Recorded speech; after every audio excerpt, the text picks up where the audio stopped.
The Nintendo Switch launched on March 3rd, 2017, not only pulling gaming's most iconic name out of its Wii U downturn, but also revitalizing and revolutionizing the handheld gaming market due to its innovative hybrid nature. Though the elevator pitch is that it's a bigger and more powerful version of the system that has sold more than 150 million units in its 8+ years of life, I walked away from my recent extended hands-on session with Nintendo Switch 2 rather impressed. The sleek design of the Nintendo Switch 2 immediately catches the eye, whether behind a display case like my first encounter with the upcoming console, or resting in my hands as I play the hotly anticipated launch title, Mario Kart World. The 7.9-inch LCD screen looks big even when compared to the 7-inch Switch OLED model, and it absolutely dwarfs the 6.2-inch screen of the original Switch model. I was initially concerned when I heard it was an LCD screen instead of what should be the industry standard for handheld devices going forward, an OLED, but the system's creators are confident in their display decision.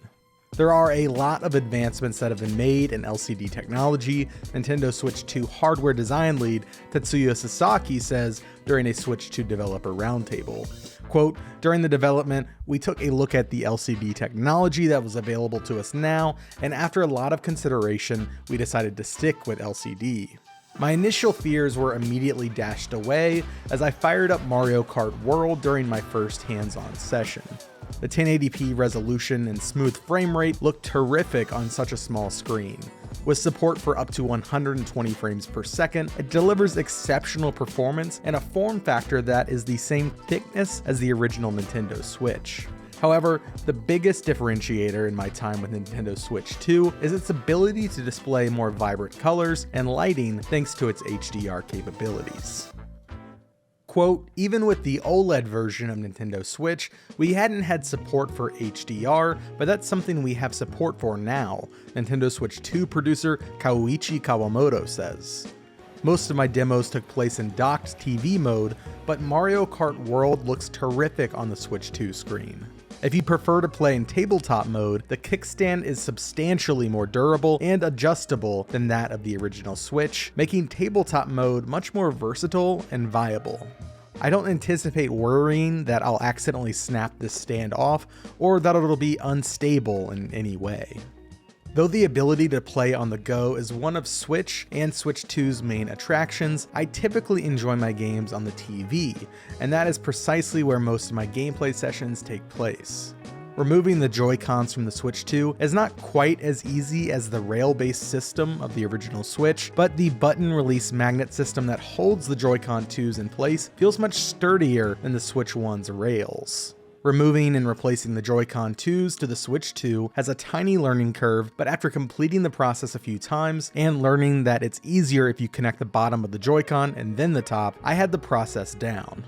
I didn't get the opportunity to try out game chat or any of the social elements involving the built-in microphone or the additional camera, but I did spend some time playing camera-based games in the Nintendo Switch 2 edition of Super Mario Party Jamboree. These games, which involve squatting and standing when the talking flower from Super Mario Bros. Wonder tells you to, waving your hand to hit a block as many times as possible in a short period, or just moving and making as much noise as possible, work well. The camera aptly separated each of the 4 players in their side-by-side play spaces, removed the background, and transposed each person to the in-game environment as individual entities. There was only one occasion where the camera had difficulty recognizing that one of the players stood up at the correct time, but it would have been because the player's shirt color was nearly identical to the wall behind us. The applications of the camera and microphone outside of game chat give me a lot of hope for ideas developers might come up with in future titles. And after this short demo, the camera went from a potential pickup at launch to a must-have for me. As well utilized as the camera is, the Joy-Con 2 mouse functionality was perhaps the most pleasant surprise of my entire demo. By turning the Joy-Con 2 sideways, you can instantly activate its mouse capabilities where supported. Switch 2 versions of games like Civ 7 and Metroid Prime 4 Beyond allow you to use the mouse functionality, but rather than going into a menu to select it, you simply turn the Joy-Con 2 sideways and place it directly onto the table or even your legs. I was shocked at how I could go from traditional controls in Civ 7 to using a combined control scheme where my left Joy-Con functioned almost as a PC's WASD, while my right Joy-Con turned into a mouse with a simple turning of my wrist. Similarly, my gameplay session of Metroid Prime 4 allowed me to switch from traditional controls to mouse-style aiming with no menus whatsoever.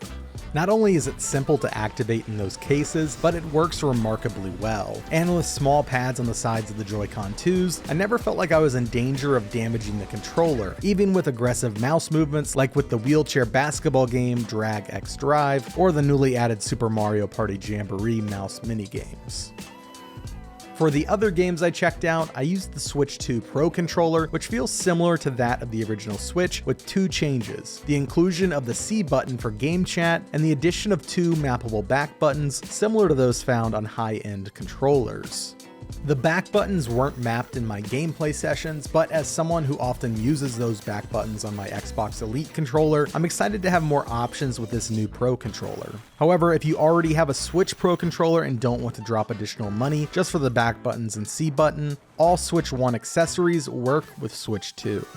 When you combine my hands-on impressions of the Nintendo Switch 2 with the proven track record for the Switch brand, an excellent opening game lineup salvo, and other features like 250 gigabytes of internal storage, sweeping background compatibility, and bigger SL and SR buttons for more comfortable sideway Joy-Con play, the Nintendo Switch 2 feels like a worthy successor to one of the best-selling video game systems of all time.